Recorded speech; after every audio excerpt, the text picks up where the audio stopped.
I'd like to talk for just a few minutes about God's sovereignty versus man's free will.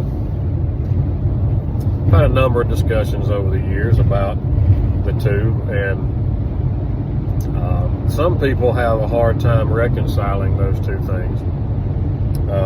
I've got friends and people I've talked with about it that are pretty well bent on it being one or the other. Either God is totally sovereign and in control of everything, or human beings have free will, and somehow our free will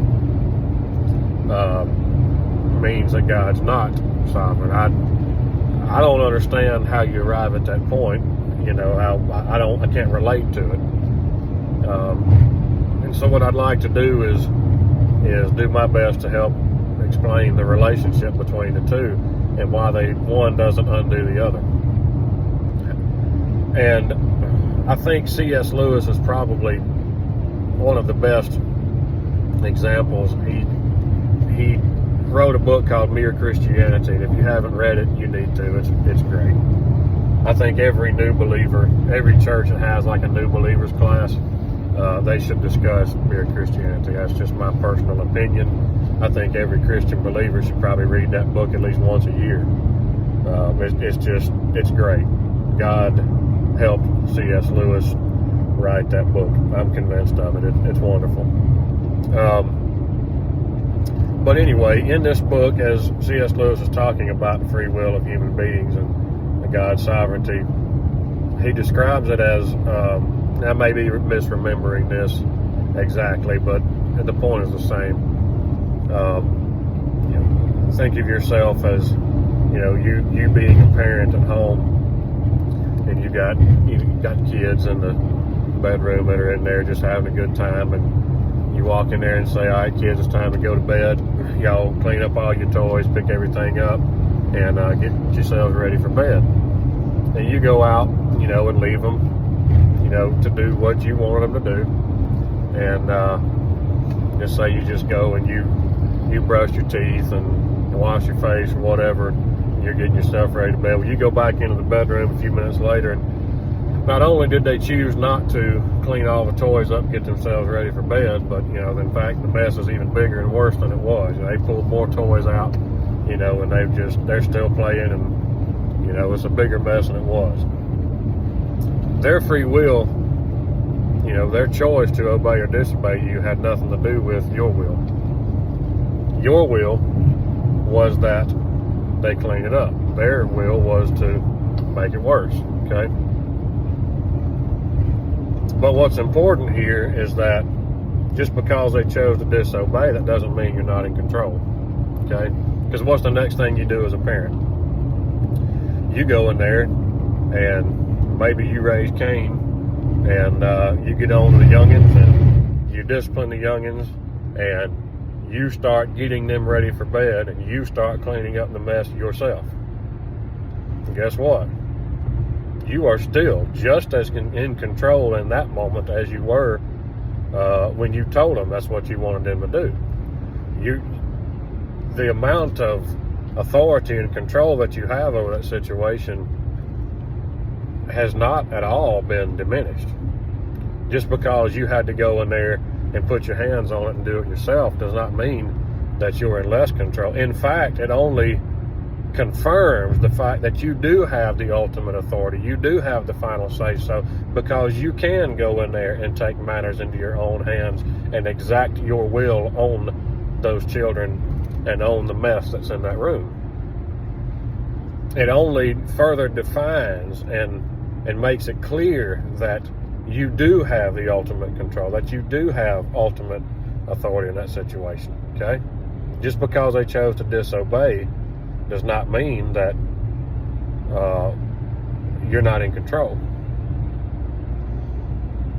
It's the same way with God's sovereignty and his sovereign reign, his total control over all things and everything, and our free will. We can choose to obey or disobey God. We can choose to clean the mess or to make it worse.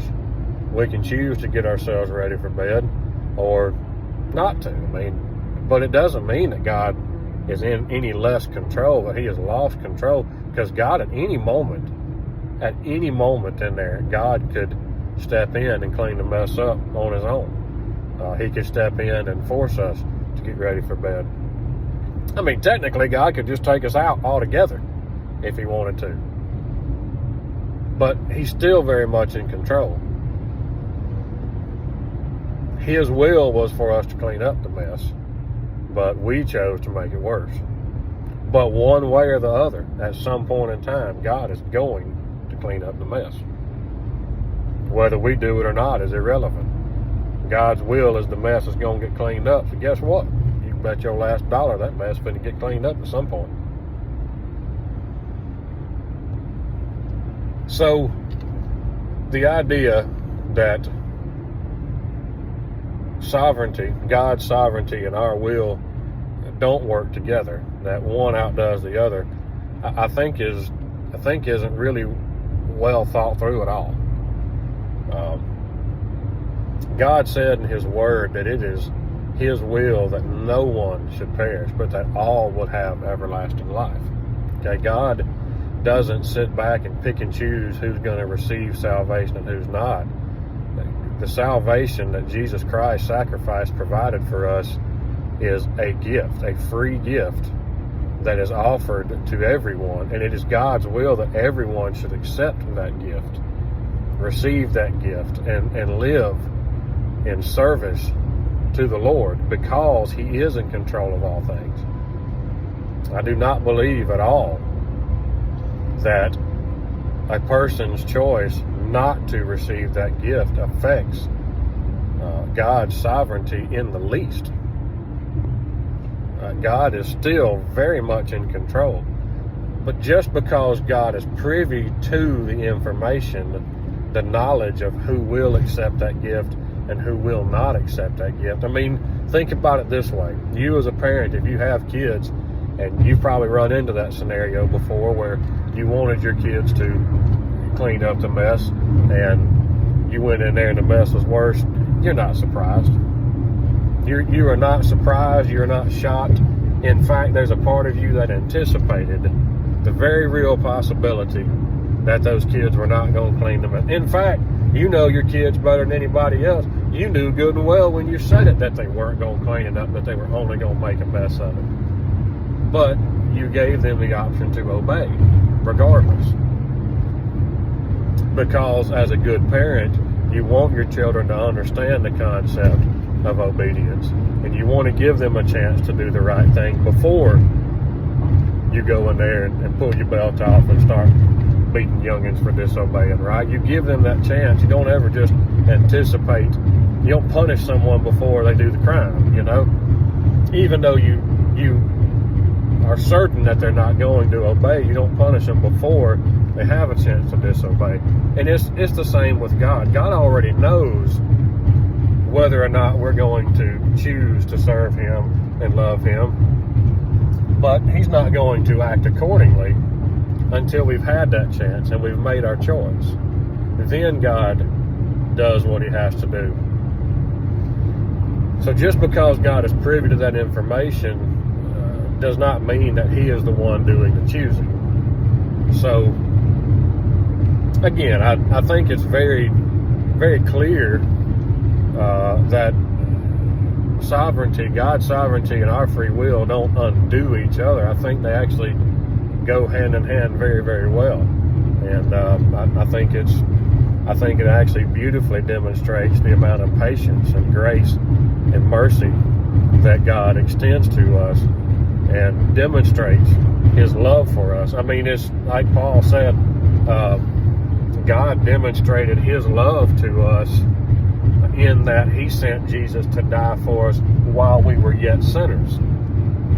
It was just, on a hope and a prayer, so to speak, that we would choose to love and serve God in return for this free gift that he extended to us. God didn't wait until we were already considered righteous people in obedience to his word before he sent Jesus to die. He sent Jesus to die while we were still sinners in hopes that we would choose to accept Jesus' sacrifice to atone for our sins. So again, has nothing to do with God making that decision for us. And I think the Bible is very clear and bears out in scriptures in a number of places just how plainly and clearly that God very much allows us to decide, but also very plainly and clearly bear it out in scriptures that regardless of what we choose, God is always in control, and He's never surprised or taken back by the decisions we make. So I hope this has been informative. I hope it's been challenging and encouraging to you, and I love you guys. Until next time.